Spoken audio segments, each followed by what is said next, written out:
Praise the Lord. ஆண்டவரும் அருமை இரட்சகருமாகிய இயேசு கிறிஸ்துவின் நாமத்தில் நான் உங்களை வாழ்த்துகிறேன். மறுபடியுமாக கர்த்தருடைய பரிசுத்தமுள்ள சன்னிதானத்திலிருந்து கர்த்தருடைய பரிசுத்தமான வார்த்தைகள் மூலமாய் உங்களை சந்திப்பது மிகுந்த மகிழ்ச்சி. ஆண்டவருடைய கிருபையினால நம்ம தொடர்ந்து சத்திய வசனங்களை ஆராய்ந்து அறிந்து கொண்டு வருகிறோம்.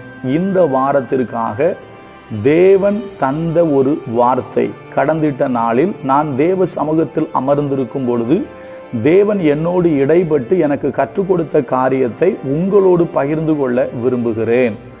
நம்முடைய ஆண்டவர் அநேக காரியங்களுக்கு அவர்தான் பாத்திரராயிருக்கிறார். பாத்திரர் என்று சொன்னால் தகுதி உள்ளவர். இவருக்கு மட்டும்தான் அதற்கு தகுதி உண்டு அப்படின்னு நீங்க சொல்லுவீங்க அப்படின்னா ஆண்டவரை மட்டும்தான் சொல்ல முடியும். அவருக்கு மட்டும்தான் தகுதி உண்டு. இன்னும் சொல்ல போனா கடவுள் என்று சொல்வதற்கு தகுதி உள்ளவர் அவர் மட்டும்தான். சரியா? நான் சில காரியங்களை சொல்ல விரும்புகிறேன். தாவீது ஒரு வார்த்தையை சொல்லுகிறார். நான் வாசிக்கிறேன் பாருங்க. சங்கீதங்களின் புஸ்தகத்துல 18வது சங்கீதத்தில் அவர் சொல்லும்போது சொல்லுவாரு, 3வது வசனம், சங்கீதம் 18:3, துதிக்கு பாத்திரராகிய கர்த்தரை நோக்கி கூப்பிடுவேன், அதனால் என் சத்துருக்களுக்கு நீங்களாகி ரட்சிக்கப்படுவேன். அப்போ துதிக்கு அவர் பாத்திரர், துதிக்கு அவர் பாத்திரர். நம்ம சொல்லுவோம் இல்லையா, துதிக்கு பாத்திரர், மகிமைக்கு பாத்திரர், எல்லா கணத்துக்கும் எல்லா மகிமைக்கும் பாத்திரர் யாருன்னா நம்முடைய ஆண்டவர் தான் பாத்திரர். அவருக்கு தான் தகுதி இருக்கு. துதிக்கப்படுவதற்கு தகுதி உள்ளவர் யாருன்னா அவர் தான். அவரை மட்டும்தான் நம்ம துதிக்க முடியும், வேற யாரையும் துதிக்க முடியாது. அவர் ஒருவரே துதிக்கு பாத்திரர். அதைத்தான் தாவீது சொல்றாரு, துதிக்கு பாத்திரர் ஆகிய கர்த்தரை நோக்கி கூப்பிடுவேன், அதனால் என் சத்துருக்களுக்கு நீங்களாகி ரட்சிக்கப்படுவேன். அப்ப நாம எதனால் அவர் துதிக்கு பாத்திரர்? அவர் என்னுடைய வாழ்வில் ஏராளமான காரியங்களை செய்திருக்கிறார். அதனால நான் கர்த்தரை என்ன செய்யறேன்னா துதிக்கிறேன். இன்னும் சொல்ல போனா, இந்த ஜனத்தை எனக்கு என்று ஏற்படுத்தினேன், இவர்கள் என்னுடைய துதியை சொல்லி வருவார்கள். நான் ரொம்ப எளிமையா இப்படியாய் சொல்றேன். துதிப்பதற்கு ஒரு காரணம் இருக்கிறதுங்க. இன்றைக்கு கர்த்தர் உங்களையும் என்னையும் ஜீவனோடு வைத்திருக்கிறாரே, அதற்காக நாம் கர்த்தரை என்ன செய்யணும்னா துதிக்கணும். அது மட்டுமல்ல, நம்முடைய வாழ்வில் அவர் எத்தனையோ காரியங்களை செய்திருக்கிறார் தெரியுமா? அவர் செய்தவைகளுக்காக அவரை துதிக்கணும். அவர் துதிக்கு பாத்திரர் அப்படின்னா அவர் சும்மா இருக்கிற தேவன் அல்ல. அவர் எனக்காக வல்ல பெரும் காரியங்களை செய்திருக்கிறார். அவர் எனக்காக வல்ல பெரும் காரியங்களை செய்தபடினால் நான் அவரை துதிக்கிறேன். அந்த துதிக்கு அவர் பாத்திரராய் இருக்கிறார்.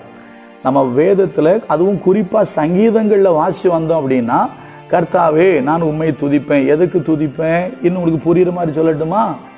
சூரியனே சந்திரனே அவரை துதியுங்கள்னு போட்டிருக்கோம். அப்புறம் என்ன போட்டிருக்கோம்? அல்லேலூயா கர்த்தரை துதியுங்கள்னு போட்டிருக்கோம். அது மட்டுமல்ல, அப்படியே கொஞ்சம் தள்ளி வந்தீங்கன்னா என்ன சொல்லுகிறது? வானங்களை ஞானமாய் படைத்தவரை துதியுங்கள், அவர் நல்லவர், அவர் கிருபை என்றும் உள்ளது, ஒருவராய் பெரிய அதிசயங்களை செய்தவரை துதியுங்கள். அப்போ செய்தவரை செய்தவரை செய்தவரை செய்தவரை செய்தவரைன்னு சொல்லப்பட்டிருக்கோம். நம்ம வாழ்க்கையில் அவர் எத்தனையோ காரியங்களை செய்தார் அல்லவா? எனக்காக எத்தனையோ காரியங்களை செய்தவரை துதிப்பேன்.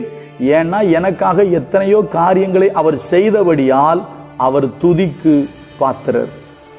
அவர் எதற்கு பாத்திரர்? அவர் துதிக்கு பாத்திரர். எத்தனையோ காரியம் செஞ்சிருக்கிறார். அதை விவரிக்க வேண்டும் என்று சொன்னால் வார்த்தைகள் போதாது, ஆயுள் போதாது. கொஞ்சம் யோசிச்சு பாருங்க. அதனால தான் நம்ம எல்லாருக்கும் தெரிஞ்சதை சொல்லி முடிக்கிறேன். சங்கீதம் 103 போட்டிருக்கோம், என் ஆத்துமாவே கர்த்தரை ஸ்தோத்தரி, என் முழு உள்ளமே அவருடைய பரிசுத்த நாமத்தை ஸ்தோத்தரி, என் ஆத்துமாவே கர்த்தரை ஸ்தோத்தரி, அவர் செய்த சகல உபகாரங்களையும் மறவாதே. அப்ப அவர் செய்ததுக்காக அவரை துதிக்கிறோம். கர்த்தர் இதை எனக்கு செய்தபடியால் இந்த துதியை பெற்றுக்கொள்ள இந்த துதிக்கு அவர் பாத்திரராய் இருக்கிறார். அந்த சங்கீதம் 103 தொடர்ந்து படிச்சீங்கன்னா என்ன போட்டிருக்கோம்? அவர் உன் அக்கிரமங்களை எல்லாம் மன்னித்து உன் நோய்களை எல்லாம் குணமாக்கி கிருபையினாலும் இரக்கத்தினால் உன்னை முடிசூட்டி நன்மையினால் உன் வாயை திருப்தியாக்குகிறார், கழுகுக்கு சமானமாய் உன் வயது திரும்ப வாழ வயது போல் ஆகிறது. அப்புறம் போட்டிருக்கோம், தகப்பன் தன் பிள்ளைக்கு இறங்குவது போல கர்த்தர் தமக்கு பயந்தவர்களுக்கு இறங்குகிறார். அது மட்டுமல்ல, கர்த்தருக்கு பயந்தவர்களுக்கோ அவருடைய கிருபை எப்படி இருக்கான், வானத்துக்கும் பூமிக்கும் எவ்வளவு உயரமோ அவ்வளவு பெரிய கிருபை இருக்கான். சங்கீதம் 103 முழுசையும் படிச்சீங்கனாலே போதங்க, நாம் ஏன் அவரை துதிக்க வேண்டும்னு போட்டிருக்கோம். இதையெல்லாம் கர்த்தர் எனக்கு செய்தபடினால் அவர் துதிக்கு பாத்திரர். அப்போ தேவன் எதனால துதிக்கு பாத்திரர்? அவர் எனக்காக எனக்கு வேண்டியவைகளை செய்து கொண்டே இருக்கிறார். எத்தனையோ காரியங்களை கடந்துட்ட நாட்கள்ல செய்தாரு. இன்னும் என் வாழ்க்கையில என்ன தேவையோ அதை அவர் எனக்கு செய்கிறார்.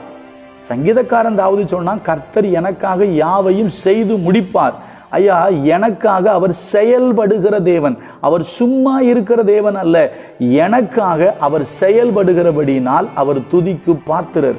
எனக்காக செய்ய வேண்டியதை கல்வாரி சிலுவையில் செய்து முடித்ததனால அவர் துதிக்கு பாத்திரர். துதியை பெற்றுக்கொள்ள இயேசு ஒருவரே தகுதி உள்ள தெய்வம். அவர் தகுதி உள்ளவர். எனக்காக அவர் எத்தனையோ செய்திருக்கிறார். இன்னும் சொல்ல போனா ஜீவனையே தந்தாருங்க. எனக்காக கல்வாரி சிலுவையில் எல்லாவற்றையும் செய்து முடிச்சுட்டாருங்க. நமக்காக எல்லாம் செய்து விட்டார். இன்னும் நமக்கு தேவையானதை செஞ்சுக்கிட்டு தாங்க இருக்காரு. நமக்கு என்ன வேணுமோ அதை கொடுத்துக்கிட்டு தான் இருக்காரு. அதனால தான் அவருக்கு யார் தெரியுமா, அவர் துதிக்கு பாத்திரர். எதனால துதிக்கு பாத்திரர்னா, அவர் செய்தார், அவர் செய்து கொண்டு இருக்கிறார், இனிமேலும் எனக்காக அவர் செய்வார். நான் ஆராதிக்கிற தெய்வம் செயலற்ற தெய்வம் அல்ல. நான் ஆராதிக்கிற ஆண்டவர் செயல்படுகிற ஆண்டவர். அவருடைய ஆச்சரியமான செயல்களுக்காக நான் அவரை துதிப்பேன். அந்த துதிக்கு அவர் தகுதி உள்ளவர். அந்த துதிக்கு அவர் பாத்திரர். இதே போல ஒரு நாளும் பார்க்க போறோம். துதிக்கு பாத்திரர் எதனால, மகிமையை பெற்றுக்கொள்றதுக்கு பாத்திரர் எதனால, முத்திரையை உடைப்பதற்கு பாத்திரர் எதனால, தொடர்ந்து பார்ப்போம். கர்த்தர் நமக்கு உதவி செய்வார். கர்த்தர் நல்லவர். அவர் கிருபை நம்மேல் என்றும் உள்ளது. God bless you.